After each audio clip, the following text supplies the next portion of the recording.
Actress Trisha, Vijay மற்றும் சங்கீதாவிற்கு gift ஒண்ணு குடுத்துருக்காங்க அப்படிங்கிற செய்தி தான் சமீபத்தில வெளியாகி, சோசியல் மீடியால ரொம்பவே வைரலா போய்க்கிட்டு இருக்கு. என்ன நடந்திருக்கு அப்படிங்கிற கம்ப்ளீட் டீட்டெயில தான் இந்த ஒரு வீடியோல நம்ம பார்க்க போறோம். இன்னைக்கு தமிழக முதலமைச்சரான திரு ஜோசப் விஜய் அவர்களுக்கு 27ஆம் ஆண்டு திருமண நாள். இந்த ஒரு திருமண நாளுக்கு ஏகப்பட்ட ரசிகர்கள், தொண்டர்கள் எல்லோருமே தங்களோட வாழ்த்துக்கள அவங்களுக்கு சொல்லி வந்துட்டு இருக்காங்க. எல்லாருக்குமே மிக பெரும் எதிர்பார்ப்பு அப்படிங்கிறது ஒண்ணே ஒண்ணு தான். அவங்களுடைய மனைவி கூட சேர்ந்து இந்த ஒரு திருமண நாள அவரு கொண்டாடுவாரா? அவங்க கேக் ஏதாவது கட் பண்ணி அந்த ஒரு ஃபோட்டோ வெளிவருமா? அப்படிங்கிறது தான் நம்மளும் அந்த ஒரு ஃபோட்டோக்கு தான் வெயிட் பண்ணிட்டு இருக்கோம்.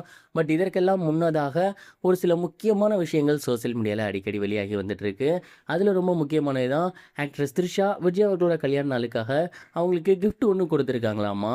ஆக்ட்ரஸ் த்ரிஷா மற்றும் விஜய் இவங்க 2 பேருமே சினிமால ஏகப்பட்ட படங்கள் நடிச்சிருக்காங்க. அது மட்டும் இல்லாம பெர்சனலாவுமே ஒரு நல்ல நண்பர்களா இருந்திருக்காங்க. விஜய், சங்கீதா அவர்களுக்குமே நெருங்கிய ஒரு தோழியாக தான் த்ரிஷா அவர்கள் இருந்திருக்காங்க. அந்த ஒரு நட்பின் வழியாக இதற்கு முன்னாடி பார்த்தீங்கன்னா, கல்யாண நாள் அப்பலாம் த்ரிஷா அவர்கள் ஃபோன் பண்ணி வாழ்த்து சொல்லுவாங்களாம். அன்னைக்கு வந்து பொக்கே அனுப்புறது, அப்படின்லாம் ஏதாவது கிஃப்ட் தருது அப்படிங்கிற மாரியான விஷயங்கள் பண்ணியிருந்திருக்காங்க. ஸோ வருஷா வருஷம் அத எப்பயுமே வச்சிருந்திருக்காங்க. அந்த ஒரு பழக்கத்தின் வாயிலாக இந்த ஒரு வருஷமுமே த்ரிஷா அவர்கள் கிஃப்ட் ஒண்ணு சென்ட் பண்ணியிருந்திருக்காங்களாமா.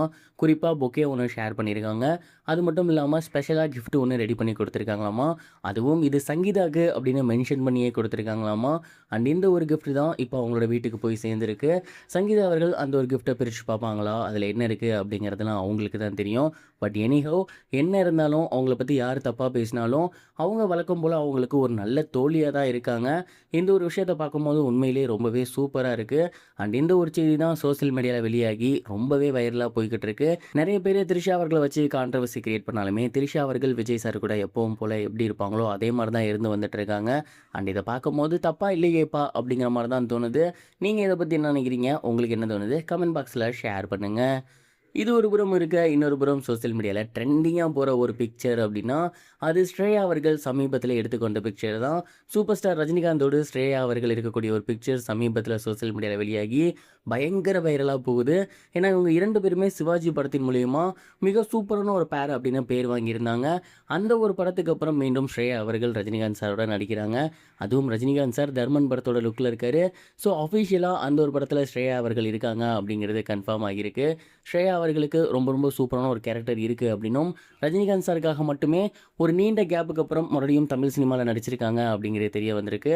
ஸ்ரேயா அவர்கள் ஒரே ஒரு பாடலுக்காக ஆட வந்தாங்களா? அப்படி இல்லன்னா ஏதாவது ரொம்ப ப்ராமினன்ட்டான ஒரு ரோலா? அப்படிங்கிறத பொறுத்திருந்து தான் பார்க்கணும். பட் வெல்கம் பேக் ஸ்ரேயா அப்படிங்கிறது தான் நம்மளோட ஒரு சொல்லாக இருக்கு. ஏன்னா பல வருடம் கழிச்சு மறுபடியும் நடிக்க வந்திருக்காங்க. மறுபடியும் இண்டஸ்ட்ரியில ஒரு ரவுண்டு வர அவங்களுக்கு கனெக்டிங் சேனல் சார்பா வாழ்த்துக்கள் சொல்லிறலாம். இதுவரைக்கும் கனெக்டிங் டிவிக்கு சப்ஸ்கிரைப் பண்ணனா மறக்காம சப்ஸ்கிரைப் பண்ணிக்கங்க. உடனடி அப்டேட்ஸ் பெறுவதற்கு நோட்டிஃபிகேஷன் பெல்லையும் கிளிக் பண்ணிக்கங்க.